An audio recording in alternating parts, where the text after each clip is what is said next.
It's called The Beautiful Ugly, and it's for Ruthie and for Kimmy. Love yourself, move your body, and watch your portions, he instructed. Richard Simmons was only a local celebrity in 1978, just months before he would explode onto the scene and become internationally known and stay in the limelight for 40 years until he couldn't hang on to himself anymore.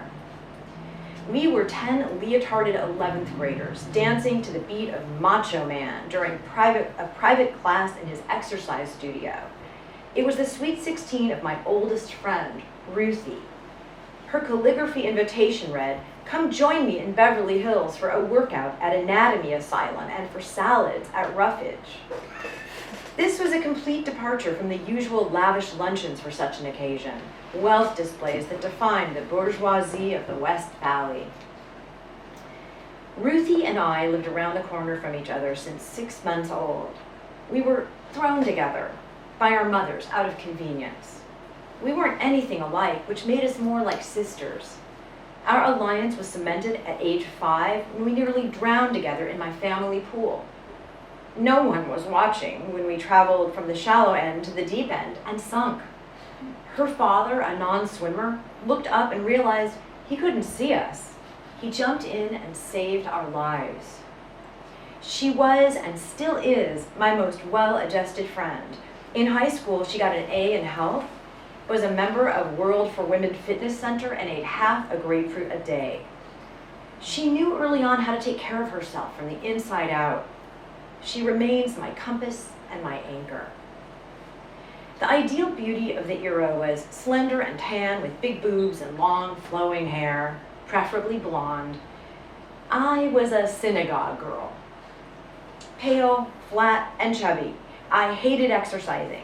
I did own a wardrobe of danskins that I wore as regular clothing.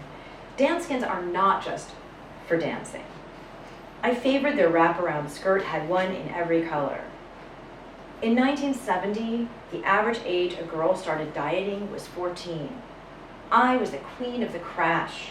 Scarsdale, Atkins, Stillman, the cookie diet, the cabbage soup diet, the sexy pineapple diet, the Beverly Hills diet, the Israeli army diet, and AIDS appetite suppressant candy. Oh, and Dexatrin. I used my body sparingly.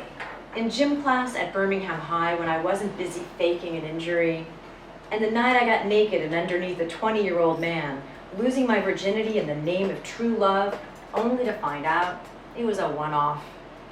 By 15, I'd been touched without my consent 3 times. First by a babysitter when I was 8, at 12 at a slumber party by someone 36 who fingered me in the dark while I was sleeping, and at 14 when a friend's older brother violently pounced on me, covering my mouth, holding me down, calling me a slut, groping and threatening me. I successfully fought him off, but he left deep, bloody scratches I covered up with Joe Blasco's TVC 15 neutralizer. I managed to hang on to myself. These secrets were stuffed away in emotional drawers. There were no confessional talk shows on TV, and recovered memories weren't in style yet.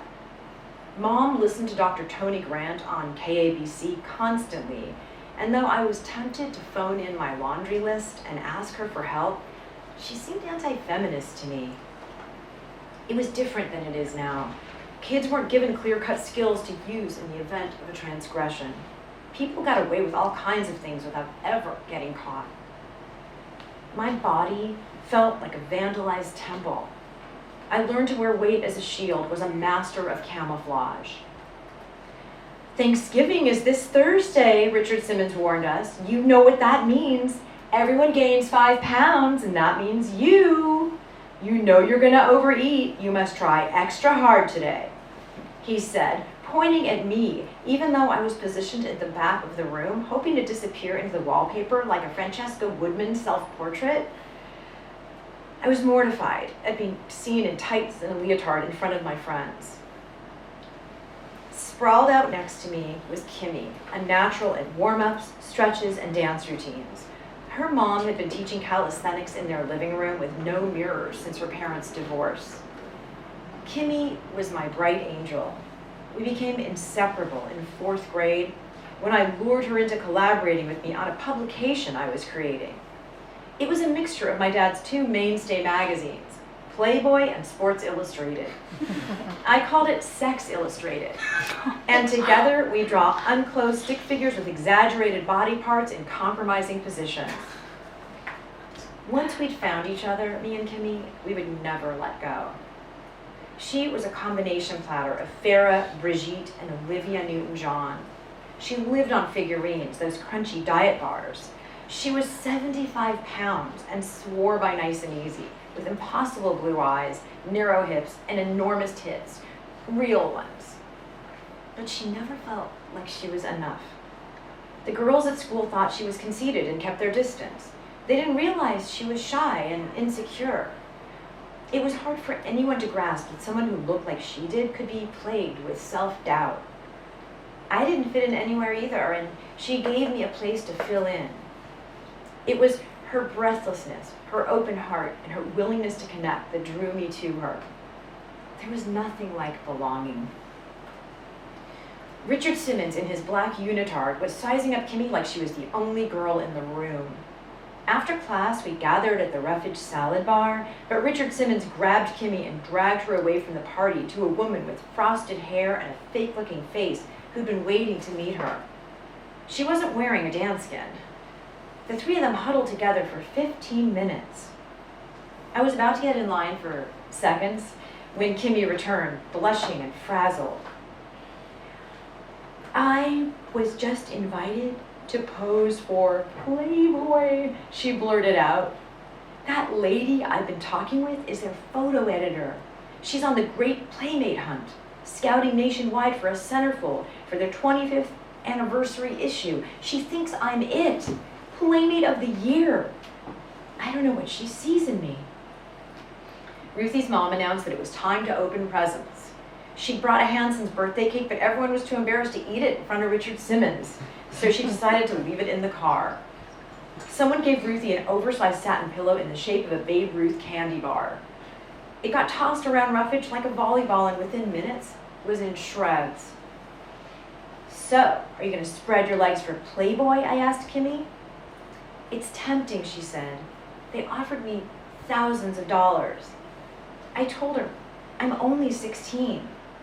She said they'd work around it. I could lie about my age. I told her, "My dad reads that magazine. I don't want him to open the centerfold, start beating off, and realize it's me." I said no, even for that much money, no. I was proud of Kimmy and stunned by her flash decision. She'd wanted to be celebrated for something since grade school. This could have been her big break, her ticket to becoming a Bond girl or a game show hostess. It would be the only time in Kimmy's life that she would hang on to herself. I wasn't any more stable, had no idea how to balance food or emotions. Small portions made me feel unloved. Anorexia was on the rise, and I kept getting bigger. I had a grease tooth, lived on fast food. It made me break out. A dermatologist diagnosed me with a condition called McDonald's acne. Binging and restrictions helped to numb feelings of guilt, depression, and shame. That day at Roughage, Richard Simmons had put his arm around me like a concerned father and said, "I've been watching you. You're very attractive, but you need to lose 10 pounds now before it becomes 20, and it will." Why was everything a mixed message? Why did we all have to think thin to be considered desirable, worthy? It would take years for me to learn to treat myself with gentleness, compassion, and finally, self-love. By 1990, the average age a girl started dieting had dropped to 8 years old.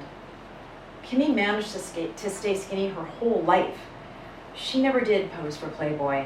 It was Candy Loving who'd win the Great Playmate Hunt in '79.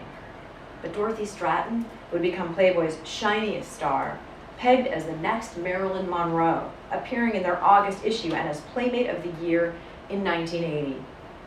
It scares me how much she resembled Kimmy. They could have been twins. Stratton would lose her life at 20 to all of the beautiful, ugly things that make this place LA. As for Kimmy, she was delicate as a hybrid tea rose, fragile, broken in the box. When we were girls, I wanted to be her, but when I realized that would never happen, I tried to save her. Kimmy was too consumed with feelings of inadequacy to find any true happiness. She battled depression, an eating disorder, a series of bad relationships, and drug addiction. At 42, she jumped 17 stories off a balcony in Marina del Rey. There was always this part of me, call it my core, an inner strength, a knowing that I would be okay no matter what. There was always this part of her, call it her core, a knowing that she would never feel safe, never find love, never soar. Her lingering essence both comforts and haunts me, her absence a reminder of my presence, and I have never felt so close to anyone, before or since.